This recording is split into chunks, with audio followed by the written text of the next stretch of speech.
আজকের ভিডিওটা বন্ধুরা সন্ধ্যা থেকেই শুরু করছি। সন্ধ্যাবেলা তো আমার বরমশাই একটুখানি বলছে মুড়ি মাখবে, তো চলে এসেছে মুড়ি মাখতে। ওদিকে দেখো যেন খেলতে যাবে, খেলা দেখতে নয় খেলা খেলতে যাবে। মানে আইপিএল চলছে, আইপিএল দেখবে বলে এতই তাড়াহুড়ো যে মনে হচ্ছে যেন নিজেই খেলতে যাবে। তো যাই হোক, পেঁয়াজ শসা সব নিয়ে বসেছে, কাঁচা লঙ্কা আমি বললাম আমি কেটে দিচ্ছি, না আমি তাড়াতাড়ি করে কাটবো। তো যাই হোক লাস্টে নিজে আমি বললাম এভাবে বসছো, এভাবে বসলে লোকে কি বলবে বলো তো। বলছে ধুর আমার এখন অনেক তাড়া আছে, আমি খেলা দেখবো। আর এদিকে আমার ছেলে দেখো মুড়ি খাচ্ছে আর ওই বদমাইশি করছে মুড়িগুলোকে নিয়ে ক্যামেরা দেখে। তো হচ্ছে ক্যামেরা দেখেছে বলেই কিন্তু বদমাইশিগুলো করছে, নাহলে আস্তে আস্তেই খেত। তো যাই হোক ওদিকে ও বদমাইশি করছে একটু, আর এদিকে আমার বরমশাই ভদ্র সভ্যভাবে বসে আবার পেঁয়াজ কাটতে শুরু করেছেন। মানে কাটতে না, সরি, ছুলতে। তো আমাকে বাবা বলছে যে আমি তো অনেকটাই দেরি হয়ে যাচ্ছে, সেই আমি তাড়াহুড়ো করে পারছি না, টুকটুক টুকটুক করে হচ্ছে। আমি বলছি ঠিক আছে তাহলে আমার কাছেই দাও। শেষ পর্যন্ত আমাকেই মাঠে নামতে হলো। যাই হোক শসা টসা কেটে দিচ্ছিলাম আমি, পেঁয়াজ শসা কাঁচা লঙ্কা। আর আজকে জানো তো চানাচুরটা সেরকম ভালো ছিল না, মানে একটু মিষ্টি টক ঝাল মিষ্টি যে চানাচুর যেগুলো আর কি এমনি খেতে ভালো লাগে, মুড়ির সাথে একটু ঝাল ঝাল চানাচুর না হলে তো খুব একটা ভালো লাগে না। তো সত্যি কথা বলতে আজকের মুড়ি মাখাটা খুব একটা ভালো লাগেনি, তবে মোটামুটি আর কি। তা আমার ছেলে বলছে না না আমার ভালো লেগেছে, ওর তো আবার ঝাল খেতে পছন্দ নয়, সেই জন্য। তারপর এদিকে আমার বারবার আমার ছেলে বদমাইশি করছে, খাচ্ছে। আর ক্যামেরা দেখলে জানো তো আজকাল ভীষণ বদমাইশি করে, আর একগাল হাসি দেয়। তো যাই হোক আর দিকে বলছে আমাদের চ্যানেলটাকে লাইক করো, কমেন্ট করো, সাবস্ক্রাইব করো।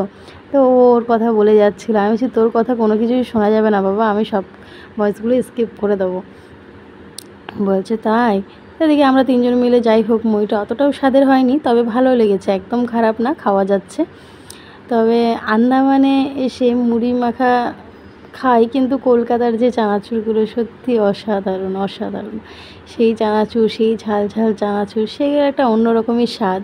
কিন্তু কি আর করা যাবে, যখন যেখানে থাকবো সেখানের খাবারগুলো কি আপন করে নিতে হবে, তাই না? আপন করতে না চাইলেও আপন করে নিতে হবে, নাইলে বাঁচবো কী করে বলো, খেতে তো হবে। এদিকে আমি একটুখানি খেয়ে উঠে গেছি, এই যে বললাম আমার খুব একটা ভালো লাগেনি। এদিকে আমার ছেলে দেখো ওর বাবার সাথে খাচ্ছে, আর কত যে প্রশ্ন, আজকাল প্রশ্নের ঝুড়ি, মানে এত প্রশ্ন যে কোথায় পায় আমার ছেলেটা জানি না, সারাক্ষণ প্রশ্ন করতে থাকে। তারপর আমি এদিকে ওর বাবা আর কি পড়তে বসিয়েছে ছেলেকে, আর আমি এদিকে রান্না বান্না শুরু করেছি। তা প্রথমেই বাটাবাটি শুরু করেছি। এদিকে হচ্ছে গিয়ে কড়াইটা একদম দেখো গরম হয়ে গেছে, মানে আমি ওদিকে বাটতে এদিকে তারপরে আস্তে করে দিয়েছি কড়াইটায়, যে বড়ি ভাজবো, তো যদি বাটাটা কমপ্লিট করে একবারই আর কি।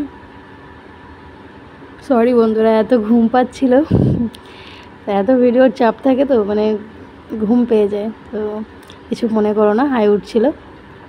তাদিকে আমি মশলাটা বেটে নিলাম, ভাজা মশলা। আর এদিকে হচ্ছে বড়িটাকে আমি ভেজে নিচ্ছি। বড়িটা সেদিনকে এনেছিলাম, মানে একটু শুক্তো খাবো বলেই এনেছিলাম, শুক্তো খেতে অনেক দিন ধরে ইচ্ছে করছিল। তো ভাবছিলাম বানাবো করে আর হচ্ছিল না, এতই তো কাজের চাপ থাকে না। শুধু সংসারের কাজের চাপ থাকলে তাহলে অন্য বিষয় ছিল, সংসারের কাজ তো করতেই হয় মেয়েদের, সেটা তো কোনো কথা নয়। কিন্তু এই যে আদার্স সেই তোমার ভিডিওর জন্য যে আমাকে কতটা কষ্ট করতে হয়, যারা ভিডিও করো প্রতিনিয়ত তারা তো ভালো করেই জানবে, তাদেরকে আর বলে বোঝাতে হবে না, তারা ভালো করেই জানবে কতটা কষ্ট করতে হয়।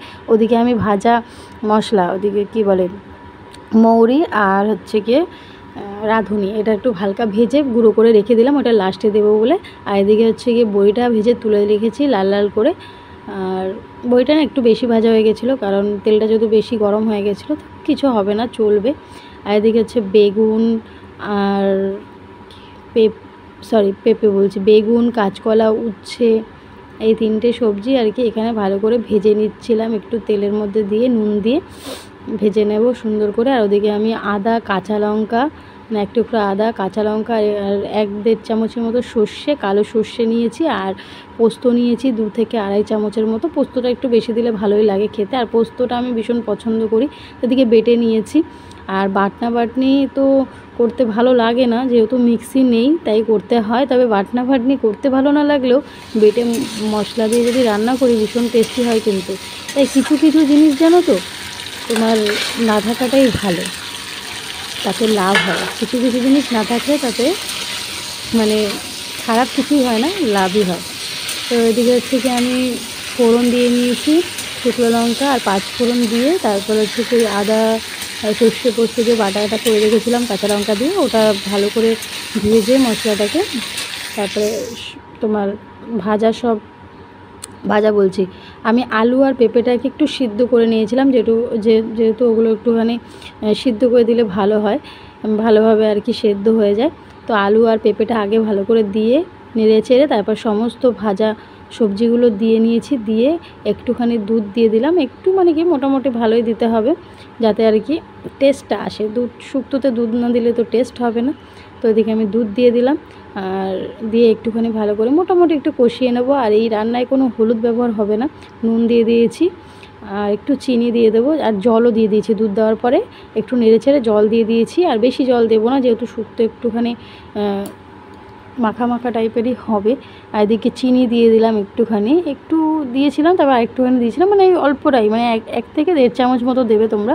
আর নুন দিয়ে দিয়েছি, দিয়ে ভালো করে রান্নাটা একদম মাখা মাখা করে নিয়েছি। আর লাস্টে দেখো এই যে ভাজা মশলা ছিল, ভাজা মশলাটা দিয়ে দিলাম। ভাজা মশলাটা দিয়ে একটু নেড়ে চেড়ে তারপরে ঘি দিয়ে দেবো। ঘি না দিলে কি আর শুক্তোতে হবে বলো, গন্ধটাই যেন একটা আলাদা রকম আসবে। তো আজকে রান্নাটা কেমন লাগলো তোমরা কিন্তু কমেন্ট করে জানাতে ভুলো না কিন্তু।